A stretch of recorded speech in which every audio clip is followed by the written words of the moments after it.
Hello. Hello.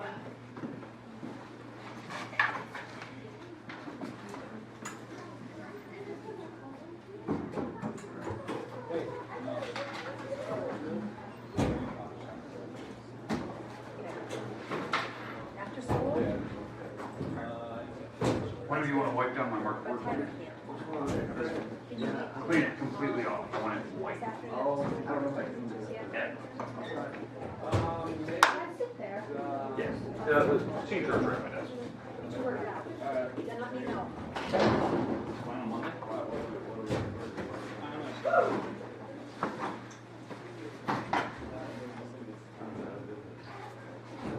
Do you see your sister at some point today?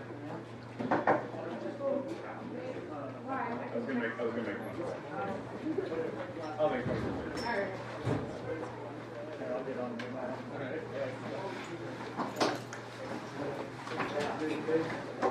All is fine.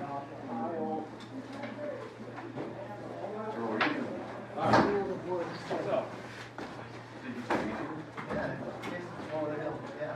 That's cute.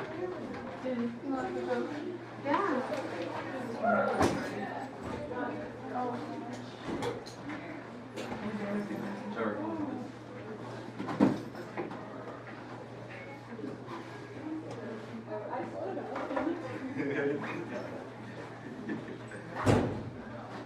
Oh, this one's you. This one's probably you.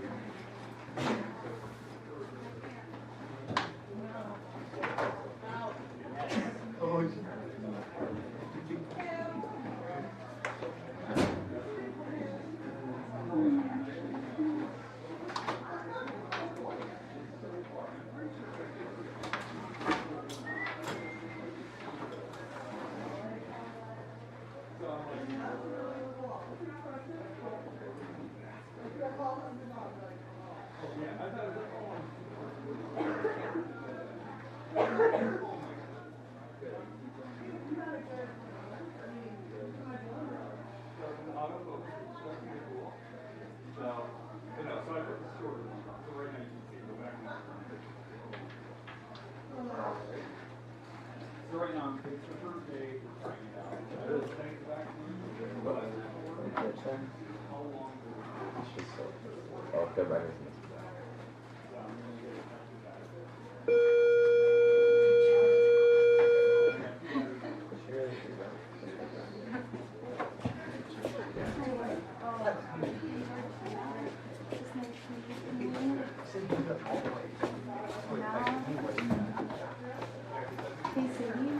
Thanks for not chat.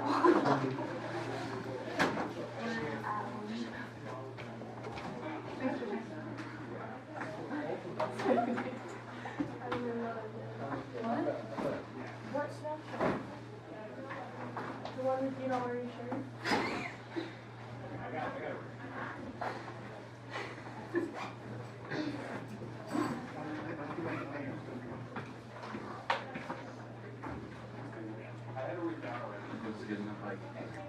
We're just doing notes today.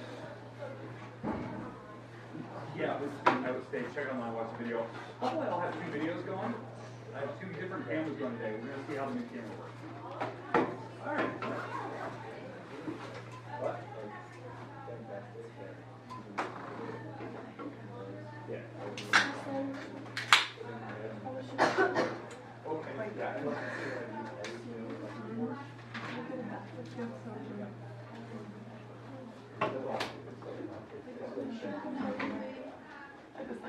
I have a video watch. Okay. So, see who we can see here. Who's Brenna, I'm sure she'll be in here. She's probably in here. Who else we missing? Lucy's gone. And where's Rachel at today? Oh, she was here this morning. We're probably in here.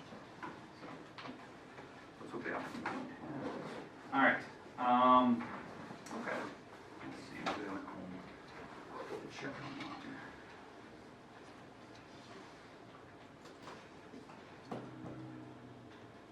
She had done some appointments, so she's back. Lucy. Gone today for tennis. Well, live tennis tonight. And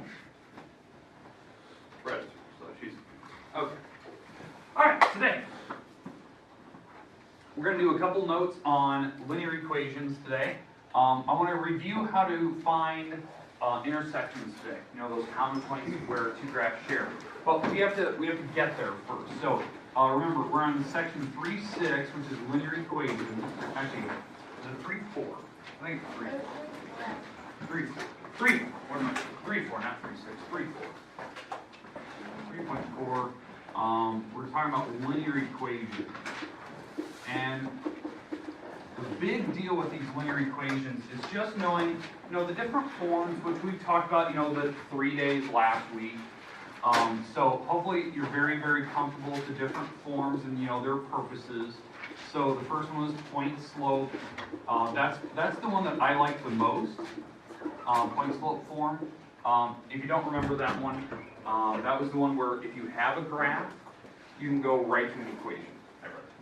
So, all right, so we can go right to the equation, which that equation is this. Okay, so that's the equation. Again, how this works, that's slope, this is the coordinate that's on the graph. These are just variables. They'll stay variables unless you're gonna try to predict something, so you'll plug in an X or Y number. Okay, the second form. The second form which we discussed last week was, I should write down the name. It's called slope-intercept form. This form, if you don't remember what we talked about last week, this form is really good. If I give you the equation, you can go and graph it really fast. So this is y equals mx plus b. Okay, so that's really easy to graph that. And then the new forms that we definitely talked about on Friday, the sub introduced them Thursday. I was gone Thursday. So the sub introduced standard form, which, you know, was our topic of choice for Friday. Standard form is really good for story problems. You know, we can find intersections of lines if you have it in standard form, and this is the form. Ax plus by equals c. The a, b, and c are just numbers. They're actual digits. They're whole numbers, not fractions or decimals. I'm going to give you an example today where we have to change that, you know, if they give you fractions in there. And then the last form we talked about was general. And that's the one we probably won't see a lot of general form until later next semester when we start factoring. That'll be a big part. I don't think they'll introduce factoring in chapter 4. It might be in the later chapters. So we'll see that. And at some point, even if it's in the book or not, we will have to cover it because you definitely need it. And that form really looks like standard form. The only difference is they have 0 on the one side. So basically what it is, they just took this constant number and just moved it over. So they either added or subtracted it. I don't know if that's a plus or minus, it depends on what your number is. But they have 0 on the right side. And then from there you can solve. Those are the different forms. Was there any questions on those types? Okay, I believe the video for Friday's section, I think it should be online today. I think it's actually I think it's uploaded already. I'll have to double check before I let you guys go today. So if you want to watch that, and maybe you're gone or you just don't quite get it. All right, today, goal is to talk about intersections again one more time, how to do it by hand, how to do it with a graph. Then we have 2 special cases today. We have 2 special cases, and that's where I want to end with today. Make sense? So we're going to go through at least a couple examples of finding intersections, graphing and normal, and then we'll end with 2 special cases, and that'll be it for today. No homework, we'll just do notes today. Okay? All right, so let's start. I'll put the problem over here. We'll start with kind of an intersection problem. So we'll start with, you know, general form, or standard form. So let's say we have, somebody give me 2 numbers, please. 2 and 7. 2 and 7. All right, so 2x plus 7y. Let's say that this is 18, right? And we'll go with x plus 3y, and this equals, let's say this equals 8. Okay? All right, so let's say that these are my equations, right? There are 2 different lines, if you don't know. This is its own line, this is another line. And what we're looking for is, like, if this is a story problem, let's say, you know, we were making up problems last week that you went to a department store like Target, you bought 2 t-shirts, you bought 7 shorts, and you paid $18. So they're super cheap kind of things. Another person went in the store, bought 1 t-shirt, 3 shorts, and paid $8. So you can definitely tell that, you know, whatever these items are, they're cheap. The X and Y represents cost of these items. So these numbers are how many you bought. So there's 1X, 3 Ys, and these are the prices, and this is your total that you spent. The thing is, we're trying to find the prices, so we don't know. We just know what the register told us the price was. All right. So to do this, the first step, make sure they're in standard form. Are these problems written in standard? Yes. AX plus BY equals C, and this is their constant. They're all nice whole numbers, agreed? They're not any fractions. We'll deal with that here in a minute. That'll be maybe my second example. All right, so once we're at this point, what I'd like you to do is draw a line. So we're stacking them on top of each other. The X's are stacked, the Y numbers are stacked, the constants are stacked in the back. We have to pick one of the variables, one of the letters, X or Y. Pick one that looks easy to work with. X's, okay, they're easy numbers, right? The X's are 2s and 1s. Those are easy numbers to work with. 3s and 7, not so much. They're kind of ugly. What I want to make sure is, now that you've picked your variables, so we're going to pick the X's in this case. So let me highlight it. Okay, my goal is to make those two numbers the exact same number. That way, what we're doing is we're going to eliminate the X's. If we can make them so that they look the exact same X, then really the only differences between these would be the Y numbers, like the Y variables, and then the constants in the back, and then we can solve from there. Okay, so what's a common number between 2 and 1? 2. You could go with 4s, you can make these both 4s, you can make them both 6s. Basically any even number from 1 can go in anything. So what we're going to do is we're going to multiply the 2 rows here, these are rows, we're going to multiply the rows by different numbers. Okay, so the top row, I'm going to multiply that by a 1, and the bottom row, I'm going to multiply by a 2. That way, they'll turn out, the X's will turn out to be the exact same number. Basically what you do is you just multiply them together. That's how it kind of works. Okay, so the top row, if I took everything times 1, you get 2X plus 7Y. 7Y equals 18. And then on the bottom row, I multiply everything by 2, because I'm going to go double as much. So I'm going to buy twice as many items, and I'll spend twice as much money. That's just kind of how it works. Hopefully there's no weird deals where if you buy more, you get cheaper. So 2X plus 6Y equals 16. Okay, questions, comments about how I just did that? Now, why I did that is so that the X variables make no difference. We've basically made them the same, so really the only difference in price comes from how many shorts you bought, the Ys. That's the idea. Okay, then what you do is once you have these numbers looking exactly the same, you always subtract straight down. So we always subtract. So we're going to subtract these straight down. That's just how it works. We're finding the difference in prices. Okay, so when we subtract, the 2 X's basically go away and make 0. 7 minus 6 is 1, right? All right, so it's 1. You don't need to put the 1 in front. It's a Y, it's 1 Y.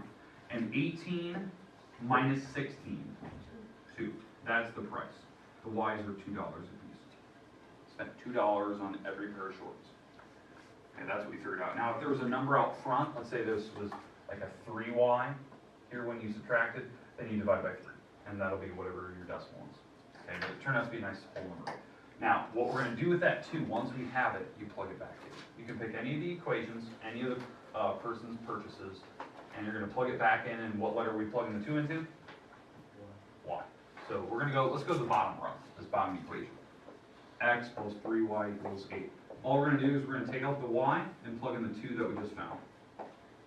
And then we can solve for X using common sense. So this multiplies to give me 6. And I think you can figure out what your X has to be. X has to be $2 as well. So the shirts are $2, and the shorts are $2. So each one's 2. And again, if you plug those 2's in to both equations, it does work. That makes 4. This makes 14 if I plug the 2's in. So 4 plus 14, yeah, that's 18. And then plug in a 2 and a 2. That's 2 plus 6, and yeah, that makes 8. So that's how it works. So those are what this is. That's your common prices for both equations so that they work. If we were to graph these lines by hand, this is where they would cross. X coordinate of 2, Y coordinate of 2. That's the idea. We'll go to graphing here a little bit, but I want to make sure that we understand. Okay, questions, comments, concerns on what I just did there? Okay, that's the goal today, what you're looking at right there. I want to make sure that we practice a couple of these today to make sure that you personally can do this. So you've probably seen this. I know, like I asked last week, how many people have seen this? And some of the people that have taken Algebra 1 in high school have definitely done this before, or at least seen it, at least once or twice. But maybe those people that took Algebra 1 in junior high probably haven't. So we'll just make sure that we review that. Okay. And again, what this is called solving a system of equations. It's a system of equations. It's a comparison of two equations stacked on top of each other. We're basically trying to solve. That's kind of the goal of the system. And the method we're using is called elimination method. Or if you look at like an Algebra 2 or a pre-calc textbook, sometimes they call it linear combination method.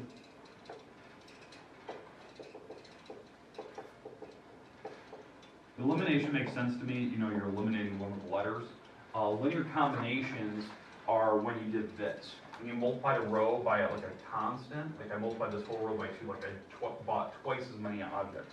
The price changes by the same constant. That's a linear combination. That's why I understand why they kind of call them the two different names. But again, the goal is to find a common answer for both equations.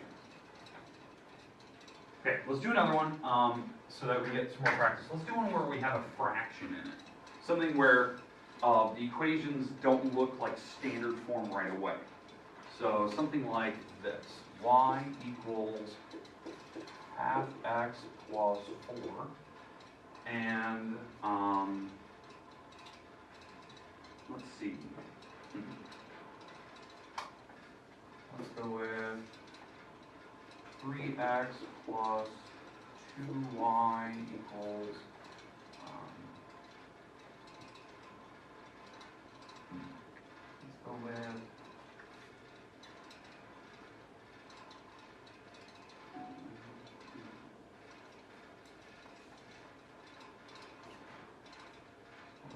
3.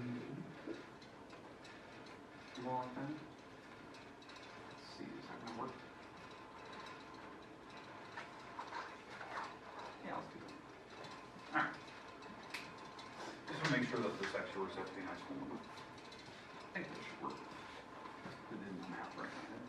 Let's see. No.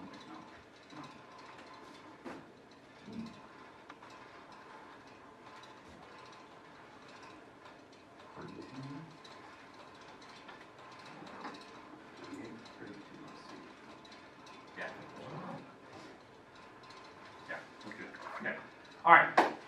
Okay, do we agree that the bottom row looks like standard form? Okay, that one's good. We want to leave that one alone. Okay, we might mess with it later, but let's leave that alone. Hopefully this works out later in my math right now. Alright. Alright, so there's that equation. We're going to leave that one alone. The top row, that's the complete hot mess. So we need to change that. That form is one of these others. Which form is it? Slope-intercept. We don't want that form. Preferably, we don't want that. I mean, there is a way to do this problem with that form. I don't like it. We're going to avoid it. Okay? All right. So, to do this problem, I want to change this equation. That's what I want to do. I want to change the equation. So to do that, here's what we're going to do. The first step, obviously, if we're trying to go to standard form, we don't want the fraction. You can't have fractions, right? Standard form can only be whole numbers and positive negatives. That's the idea. So what I'm going to do first is, this is the shortcut.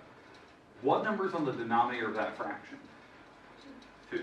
You multiply everything by 2 on that equation. If I multiply everything by 2, what will happen here is that it will cancel the fraction out.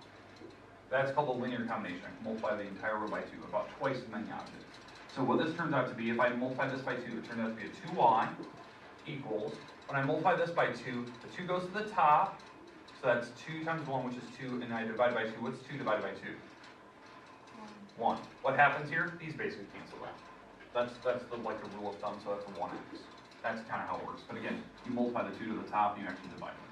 Then plus 2 times 4, that's an 8. Okay, does everyone see how I got rid of the fraction? Multiply by whatever the denominator was. So now I'm here. This is my equation now. Does that look like it's in standard form though? No. So what I need to do is I need to change it. I need to move it around. I need to get it to look like this. So the x is out front, the y is behind it, equal sign, and then the constant. So on that problem, what is the only thing I need to move to make it look like this? Yeah, I need to move the x. If I can move the x to the other side, like move this x over, it'll look like standard form. You'll have the x and y on this side, equal sign, and the 8. But what happens when I move it? It becomes a negative. So really what that problem is this. It's negative 1x plus the 2y. The 2y was positive. And then I have the 8 on the other side. That's how you do that. What we're doing is, we can change any of these equations, any of these forms. You can change them into the others. You just do basic algebra. So like on that case, I knew how to multiply by 2 to get rid of the fraction because I didn't need fractions.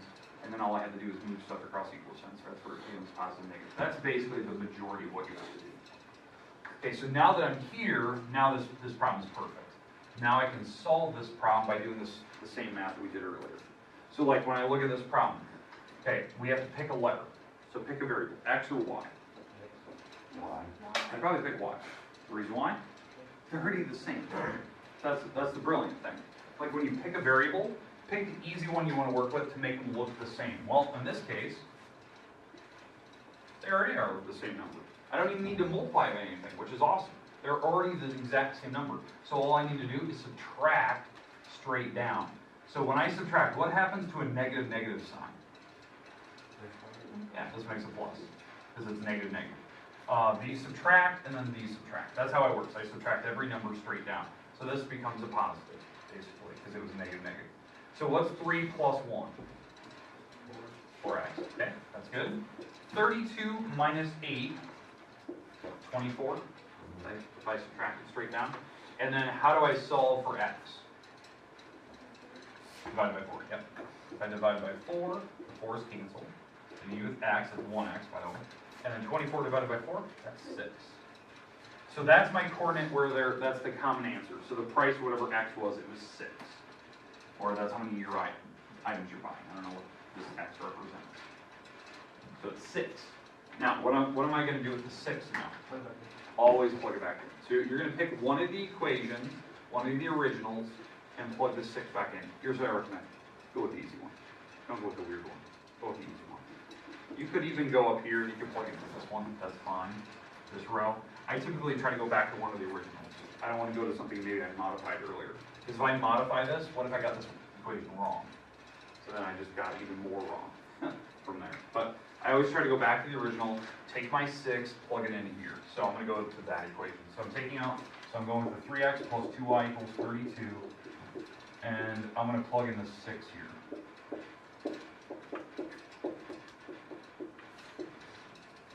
So plugging in the 6, this turns out to be 18. 3 times 6 is 18. Again, how I knew which letter to plug it into, it basically told me x is a 6. So that's where I'm plugging it in. Subtract the 18 across. So 32 minus 18 should be 14 if I subtract it over correctly. And then divide by the 2, and I get my y has to be a 7. That should be the common number there. And if I want to double check, I could plug these in. I could plug in the numbers and see if it works. 6 and 7. If I go to let's go back to this equation. If I plug the 6 and 7 here, plugging a 6 into this original 6 and cut in half, basically, that's 6 cut in half is 3. 3 plus 4 is 7. So yeah, that makes sense. Y is equal to 7. So, and if I plug the 6 and 7 in here, that's 18, that's a 14, and yes, those add to 32. Okay, any questions, comments about how I did that problem? And that was definitely that is definitely a different problem than we've had previously, like Friday. We've never seen a problem where we had fractions. I kind of want to show you the whole rule, so if you ever have them, you know what's correct them. Okay, my goal right now, I'm going to give you one problem, just one. Very easy, I'll already give it to you in standard form, so I want to see if you can solve it. I really want to make sure, okay? Alright, so let's try one out here.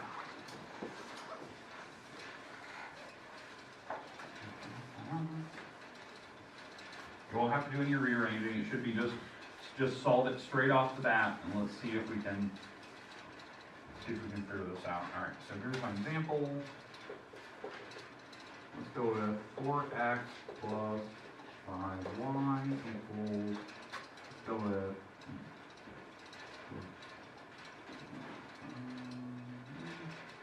let's go with 1.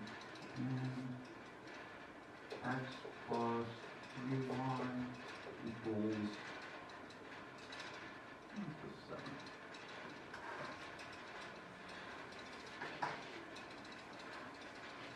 Okay, I'm gonna let you guys kind of work. You can move around right now if you wish. Try to solve this problem out. I want to see kind of how you're doing it. So make sure you're showing me some work on your notes. And if you're not here Friday, we did have homework due. That was the page 193. Make sure if you weren't here, you can get that for a minute.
Anyone actually get a result from it and solve it out? Okay, Trevor, what do you have? I have y equals 1 and x equals 4. Okay, anyone else have different numbers than that? Okay. Okay, those should be good.